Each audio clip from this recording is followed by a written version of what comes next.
Hello, hi guys! Magandang hapon sa inyo lahat.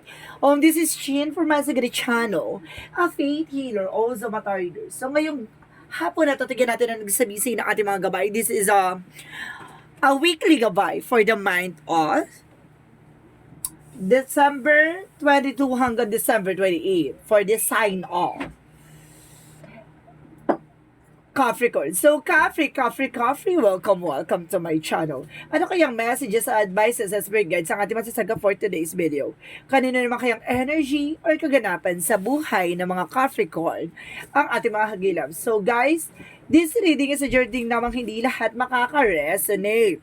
Kunin lamang po ang makaka-relate sa inyo and comment down below kung kaninong energy ang ating nasagap. And of course, don't forget to like, and subscribe my channel and hit the notification bell for more videos update. And of course, once again, this is Chin Rodriguez from my Sagada channel, a faith healer, also matarder. And of course, Merry Christmas and a Happy New Year for all of you guys, no? Out there, saan man sulok ng mundo. Maraming salamat po. And of course, maraming salamat po sa mga walang sawang pagsuporta sa aking channel. Lalo na hindi nag-skip ng ads. Naway pagpalaki kayo na Diyos at may kapal. Siksik liglig nag-uumapa ang biyayang manubalik sa inyo. And of course, maraming salamat sa pag-aantay sa aking reading guys ha. Kasi pasensya na po kayo na ngayon lang tayo nakapag-upload ulit. That because of ang dami natin pasyente out of the international, no? Kumbaga talagang nagpapa-cleansing for good for 2024. So ayun yung inaano natin kasi para maging maganda ang pasabog ng 2024 sa inyo, no? At maging kumbaga good health, and of course good fortune, and of course and of course love life and career at also. And of course maraming salamat guys. Umpisahan na natin ang laban.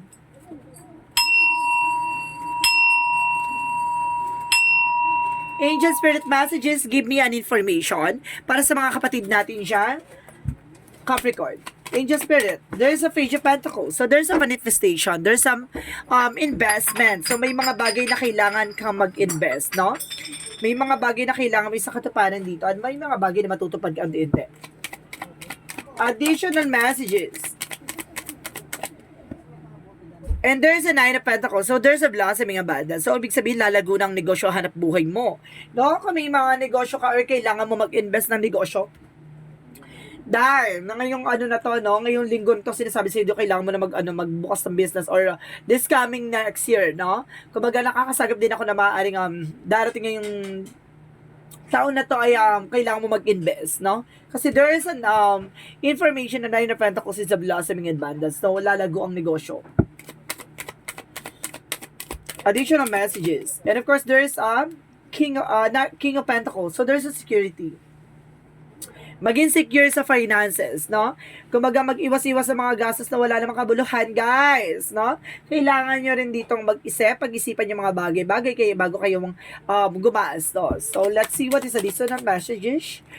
And of course, there's a Three of Wands. So, waiting for result or waiting for a ship. May mga bagay na, di ba, worth waiting for. Now, may mga bagay na hinihintay tayo. Pero, di ba, kumbaga, sulit naman yung pag-aantay mo. So, there's an information, there's a travel. Now, baka nag-aantay ka ng travel or something na documents or email. So, this is the moment na parang, this is the waiting is over. No? Ito na yung pag-aantay. And of course, there's a Chariot card. So, there's an action. So, kailangan mong kumilos. Kilos din pag may tayo.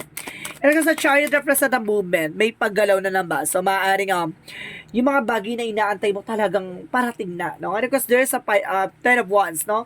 There's a lot of responsibility and burdens, no? May mga bagay na, kumbaga, feeling mo hindi ka na makaalis sa sitwasyon, feeling mo, kumbaga, hirap ka na sa situation. So, ibig sabihin dito is that time na, kumbaga, gagalaw na yung baso for you, no? And of course, there is a Queen of Cups. So, magkakaroon ka na raw ng healing dito. So, let's see what is the Nine of Pentacles. And of course, guys, there's a Nine of Wands. So, there's an information dito na slow and steady, no? Panatiliing kalmado, no? Hindi mo kailangan maging padalas-dalas. So, wag mo masyado mainitan ng ulo, no? Kasi parang nanginginit ka kagad. So, kailangan mong maging mahinahon na kumalma ka. So, let's see what is the King of Pentacles. And of course, there's a King of Wands. So, there's an information, there's a stability and control. No? Yung sinasabi ko, control mo yung pagdating sa finances. Hindi yung gastos ang gastos, no? Hindi pa rin ganon. Hindi ka dapat marubal pagdating sa mga finances na pinaghirapan mo. So, let's see what is the Three of Wands. And of course, there's a judgment. So, wake up call. So, this is the moment pa parang ginigising ka sa katotohanan. Or may signs na ipapahatid sa'yo na mag-antay ka, kumalma ka, wag ka masyado pala desisyon. Parang ganun. Para kailangan mo mag-antay. Hindi ka pwedeng, di ba, bugnutin or mainitin ng ulo. Basta-basta. Kailangan mo mag-antay, no? Kailangan mong, kumbaga, makinig ka sa ating angels guides. So, let's see what is the Chariot card. A Chariot card represent the devil. So, see? Ibig sabihin, kailangan mo mag-take ng action kasi there's a devil energy involved. Na merong humaharang sa inyo. Or some of you, there's a negative and toxicities or a black magic involved. Pero kailangan natin yung i-clarify. And of course, there's a Knight of Cups, so there's an offer. So, see? There's an offer na magbibigay sa'yo ng, kumbaga, parang matatapos na yung problema mo. Parang ganun. Nararamdaman ko. And of course, there's an information, the Ace of Wands. So, there's a new beginning coming in for you. Magbabago na, no? At magkakaroon ka na ng healing simula, no? And of course, ito yung investment na sinasabi sa Ida. Kung magalalago na, no? And of course, para makakaalis ka na pa sa sitwasyon na yung mga pinagdaanan mo na hirap, sakripisyo. Kung minsan nga, diba? Kung minsan nga, hindi na 3 beses sa isang araw ka lang nakakakain pa because dahil sa problema pinagdadaanan mo. Or suddenly, parang meron ka talaga dito mabigat na pinagdadaanan, no? Kaya nag-cause ng anxiety. So, of course, sinasabi na magkakaroon ka na ng healing. And of course, there's a new beginning coming in for you. The Nine of Wands and of course, the Nine of Wands. So, of course, the Nine of Pentacles. So, there's a full card. A leap of faith, no? Kumbaga, magtiwala ka sa process and progress. And of course, magtiwala ka sa ating Panginoon. No, there's a faith. Sinusubukan na pananampalataya mo kung hanggang saan ka. Hindi ka pwede magpala desisyon or something. Kailangan mo na talaga magantay. So, let's see what is the King of Pentacles and of course, the King of Wands. Para sinasabi dito na, puro na pag-aantay, puro na pag-aantay. Yes! Kailangan mo mag-antay. No? Hindi ka pwedeng, gusto mo agad-agad. Walang ganon. And because there's an information that there's a Knight of Swords. So, there's a success driven. Kasi, the more na nagiging greedy ka, nakakaantay, or the more na nag-aantay ka lang na walang movement, kahit magantay ka dyan, walang mangyayari sa'yo kung hindi ka kikilos, hindi ka gagalaw. So, kaya ang pag-aantay, kailangan mo mag-focus pa din, diba? Mag-focus sa ginagawa mo, being your passion, no? Kumbaga, kung may mga bagay na inaantay ka, pero kailangan mo syempre magsipag. Walang nilaga kung walang sipag. So, let's see what is the Three of Wands and the Judgment. No? Real talk lang tayo dito. Huwag nyo ko inaartihan. Charis. So, let's see what is the Three of Wands and the Judgment. And of course, guys, there's the Moon card. So, there's a truth reveal, no? May mga parang awakening and of course, the Moon reveal. Ibig sabihin dito, the Moon card represent a reveal. Ibig sabihin dito, may mga bagay na malalaman mo na. Matutuklasan mo, bigla ang kapagbabago or something sa surprises, no? The Moon card is a dream coming true. May mga maaari nga matupad na ito pinapangarap mo, makaalis ka na, di ba? Or something na parang inaantay mo itong balita na to. Oh, patay, ito na! Ito na yung kakaantay mo. So, let's see what is the Chariot of the Devil card. So, see, there's an Ace of Pentacles. I told you, no? Kumbaga, meron talagang gumagawa ng black magic and gold para bumagal ang finances mo. Suddenly, kung ginagawa ka ng problema nito para magipit ka. Or suddenly, meron ginagawa ito para diba? Para malugmok ka or something, maubos sa'yo lahat kung ano man ang meron ka. Gusto nito, no? Mawala sa'yo lahat ng mga, diba, finances. Inggitera. So, let's see what, inggitera to, yung mga gumagawa sa'yo. So, let's see what is the Ten of Wands and of course, the Knight of Cups. So, there's the Seven of Pentacles, harvest time. So, at the end of the time, kumbaga maraming mga sakripisyo, maraming mga failure. At the same time, may mga offer pa rin na magbibigay sa'yo ng, kumbaga, harvest time, no? Kumbaga, pilit man nila yung harangin, pilit man nila yung gawa ng eksena. Kumbaga, darating pa rin yung araw na susunod-sunod yung blessing na papasok sa'yo. Diba? So, ang kailangan mo siguro dito, kailangan proteksyonin yung sarili mo laban sa mga inggitera. So, let's see what is the outcome. So, ang outcome is the Four of Swords. So, listen to your intuitions and listen to your gut feeling, no? Kumbaga, alisin mo yung takot at pangamba mo at kailangan mo magpahinga.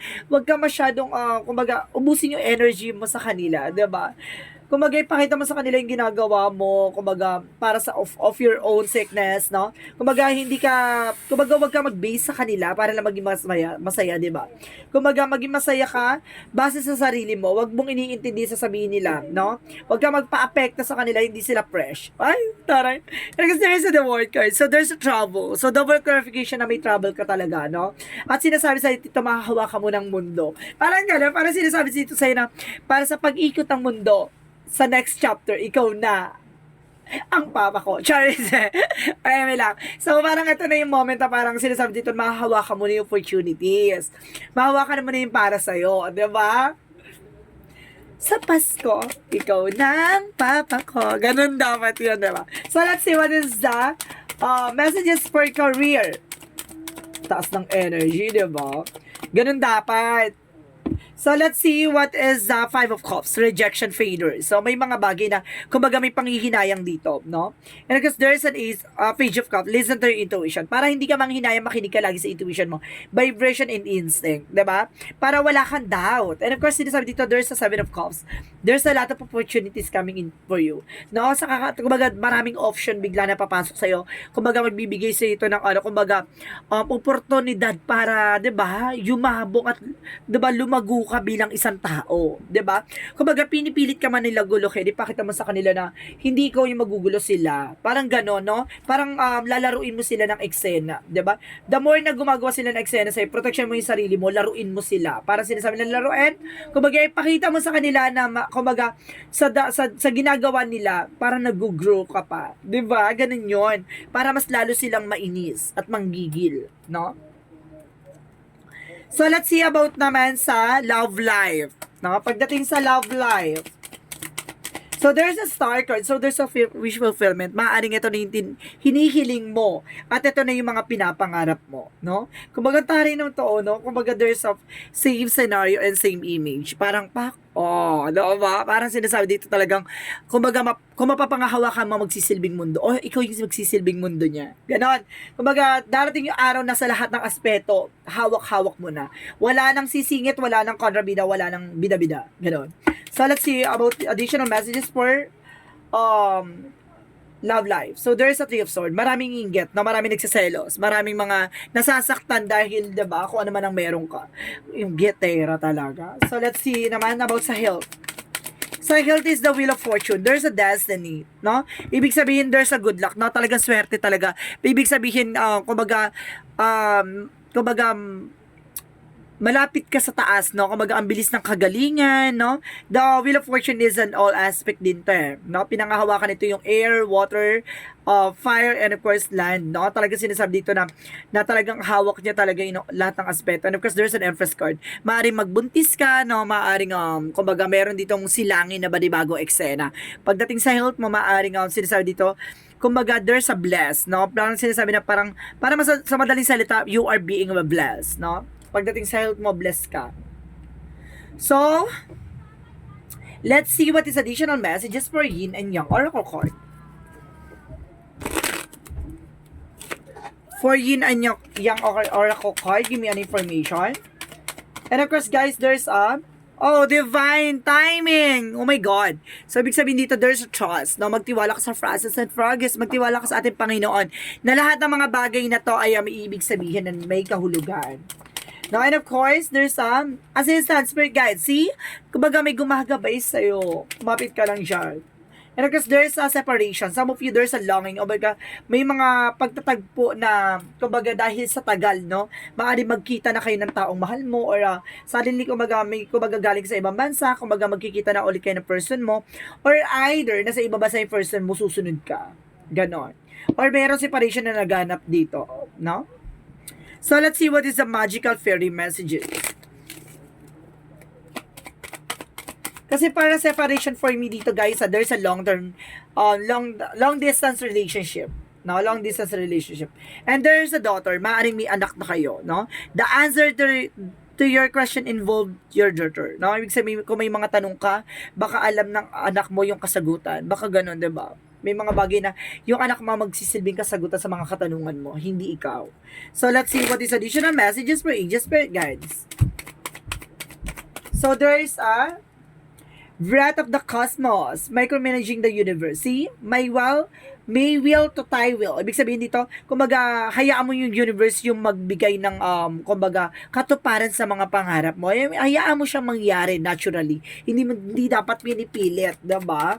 Kumbaga, mangyayari in the perfect timing. And of course, there's a fourth wild card. So, ibig sabihin, may mga bagay dito na akala mo, end of the world na akala mo natapos na, kumbaga hindi ka na nanalo or natapos na, hindi ka na binigyan ng opportunities.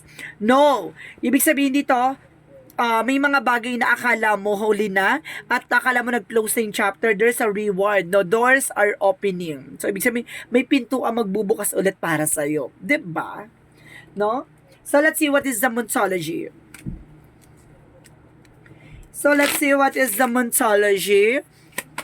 Additional messages for the Moontology. And of course, guys, there's a luck is in your side. So, yung swerte talaga, no? Talagang pumapabor sa'yo yung pagkakataon at, oh my God! Additional messages. And of course, guys, there's a time for healing. So, magkakaroon ka na ng healing talaga in all aspects, no? No time to heal, a time for healing. And of course, guys, there's a don't let pride get in your way, no? Alisin mo yung pride mo, no? Yung ego, no? Alisin mo yan. Hindi yan healthy at hindi nakakatulong yan sa'yo, ha? Hindi yan nakaka-fresh. So, let's see what is Archangel Michael messages. Pay attention to your dreams, no? Kailangan, kumbaga, pagmasdan mo yung mga pangarap mo, kung ano ba talaga yung gusto mo, no? Doon ka tumutok. Huwag ka tumutok sa kwento ng kapitbahay mo. Char. Diba? May mga kwento kasi tayo ng kapitbahay na gumagawa lang ng issue. Kala mo, ang ganda-ganda niya. Char. May lang. Di ba may ganun yun? Yung mga chika-chika ng kapitbaler, kala mo nung ampi-fresh nila, mukha namang mga isda. Okay, of course, forgive yourself, you done nothing wrong. So, ibig sabihin, wala ka namang ginawang mali, no? And of course, sinasabi dito, patawarin mo yung sarili mo. Sadyang mga nasa paligid mo lang talagang mga inggit, Ayun yung sinasabi, di ba? Yung parang, kumaga tumuto ka sa sarili mong pangarap, wag mo tutukan yun sa kapitbahay mo, wag mong sasabihin, at wag mong iisipin niya sasabihin ng iba, kasi hindi ka magiging masaya. Di ba? Patawarin mo yung sarili mo sa mga bagay na, kumaga disappointment, failure, rejection, kasi ganun talaga ang buhay, di ba? Minsan hindi tayo nagtatagumpay, at may darating na time na bagong opportunity na makukuha mo, yung para sa'yo talaga. Even sa tao, no? Even sa relationship, ganun din yun. Maaring nasaktan ka ngayon, niloko ka, ginosting ka, iniwang ka, no? Ganun talaga, inagaw pa, ba? Diba? May mga ganun talaga na darating yung araw na may taong magmamahal sa'yo na ilalaban ka, no? Kahit na alam niyang wala ka. 'Di ba? Yung wala ka, I mean na parang, kumbaga, may mga bagay sa'yo na, 'di ba? Hindi man, kumbaga, may mga bagay sa'yo na hindi siya pang forma, gano'n, yung parang ipapakita sa iba, gato ganyan. Kumbaga ipapakita sa iyo ng tao na yun na mahal ka, kahit na 'di ba, kung ano man ang meron ka, ano mang flaws mo, 'di ba, ano mang kahinaan mo, ano man ang meron ka, mahirap ka man o mayaman, 'di ba, pangit ka man o maganda, 'di ba? Kung magsasabi sa iyo, mataba ka man o payat, mamahalin ka baging sino ka man, no? Darating yung araw kung talagang mahal ka. And because there's an information, there's a success, no? Magtatagumpay ka dito. No, malapit ka na magtagumpay, tumambling ka lang. Char. Lang. So let's see what is that chakra. And because there's a complacency, no? Kumbaga, pahalagahan mo yung mga bagay na kung ano man ang meron ka ngayon, no? And of course, sinasabi sa dito, hindi pa only ang lahat. And of course, there's a service. So, some of you, public servant or service sa trabaho.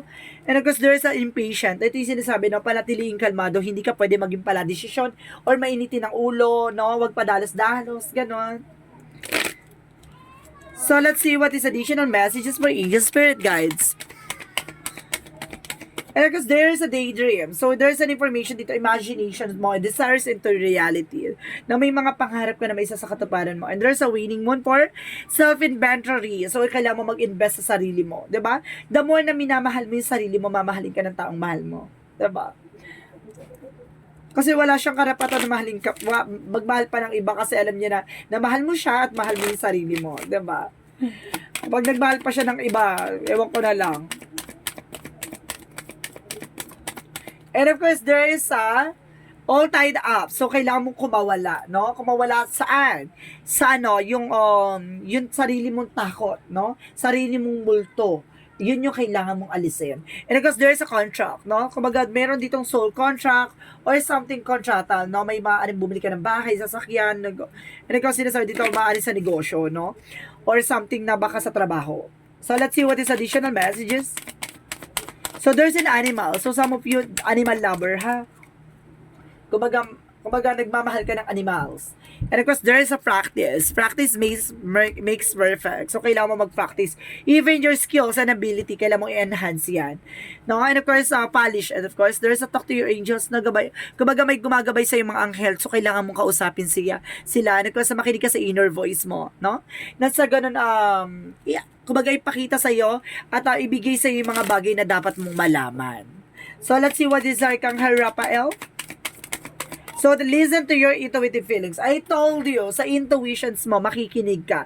Kasi there's an information na pinahatid sila. Signs or synchronicities, no? May mga bagay na mag-pay attention ka dyan kasi parang may babala or something, kumbaga, kumbaga divine intervention, may mga paalala sa'yo na kailangan mong malaman. So, let's see what is the Romance Angels. Pagdating sa Romance Angels, let's see. So, sinasabi dito, there's a engagement. So, may engagement na magaganap dito, ha? And of course, there's a romantic feelings talaga, no? And of course, there's a soulmate. Oh my God! There's a soulmate connection. Kaya pala, there's an 11-11 here, no? Sinasabi dito, ang luck is in your side, no? Talagang sinuswerte ka talaga ngayon, no? At suswertehin ka ngayon. Di ba? Pagdating sa buhay, pag-ibig talaga naman. Talagang ikalma mo yan. So, let's see what is the angel's answer, guys. Bibilang ko na 3. Kailangan nakapag-isip ka na ng question, okay? Okay. 1, 2, 3. There's a yes and no, no? May yes and no tayo. Kapag sinabi kong yes ang sagot, yes. And of course, pag no, no. Okay? Depende yun sa reading na to. And of course, makasagot din yung mga sasabihin dito ng ating baraha, ha? And of course, there's an improving health. So, ibig sabihin, mag-i-improve na yung health mo, no? And of course, there's a listen to your intuition. Talagang lakas ang energy, no? There's an intuition talaga. Na makinig ka sa gut feeling mo. Makinig ka talaga sa sarili mo. Parang ganon. No? There's an information na hinahatid ng angel spirit para maunawaan mo. And there's an abundance. Talagang kasaganahan, no? Kung may mga bagay na hinihingi ka, ito na. Abundance. And kasi sinasabi na, yes, yes, yes. So, there's a possible yes ang sagot. So, let's see what is the Jesus-loving quotes.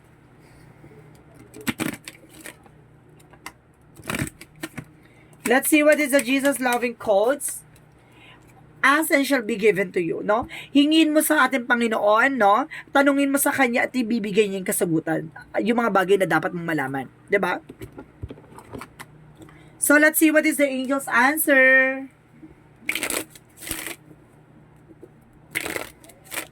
Let's see what is the angel's answer. Angel spirit guides, give me an information.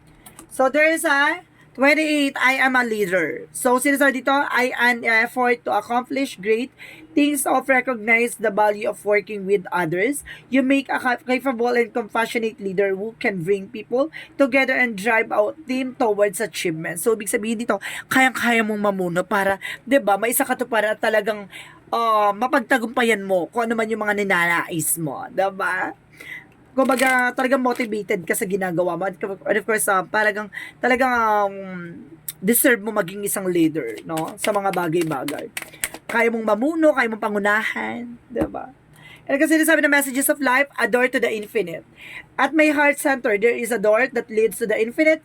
Today, I visit my heart center and open the door. As I enter, I experience a deep sense of serenity. I understand that I am eternal, that I am indestructible. From here, I can see beyond my life challenges to the higher level of my existence. I know now that my inner light is infinite. So see, kung mag-alam mo sa sarili mo na yung kaliwanagan, no, wala talaga siyang limitasyon. Na alam mo sa lahat ng mga kaganapan sa buhay mo, nakakaranas ka naman ng kumbaga madilim na sitwasyon. And of course, katanungan sa sarili mo, may mga bagay na ibibigay niya kasagutan in the perfect timing. No, malalaman mo yung mga bagay na yan na kumbaga bibigyan ka pala ng walang hanggang success. And of course, walang hanggang tagumpay kung ano man ang ninanais mo. So, sinasabi dito, kumapit ka ka, manampalataya at magtiwala. So this is the weekly gabay for the month of December 22 hanggang December 28 for the sign of Capricorn. So Capri, maraming salamat for your wonderful reading. And of course, once again, this is Chin Rodriguez from Asagari Channel, a faith healer, also mata reader. And of course, maraming salamat po sa mga walang sawang pagsuporta sa aking channel, lalo-lalo na hindi nag-skip ng ads. Naway pagpalain po kayo ni Diyos at may kapal. Siksik, liglig, nag-uumapang biyaya manumbalik sa inyo. And of course, maraming salamat po. And of course, Merry Christmas and a Happy New Year. And of course, naway, darating na 2024, magkaroon tayo ng pasabog at bulabog, no? Na taon, no? Maraming salamat and see you in the next video. Bye-bye and babush!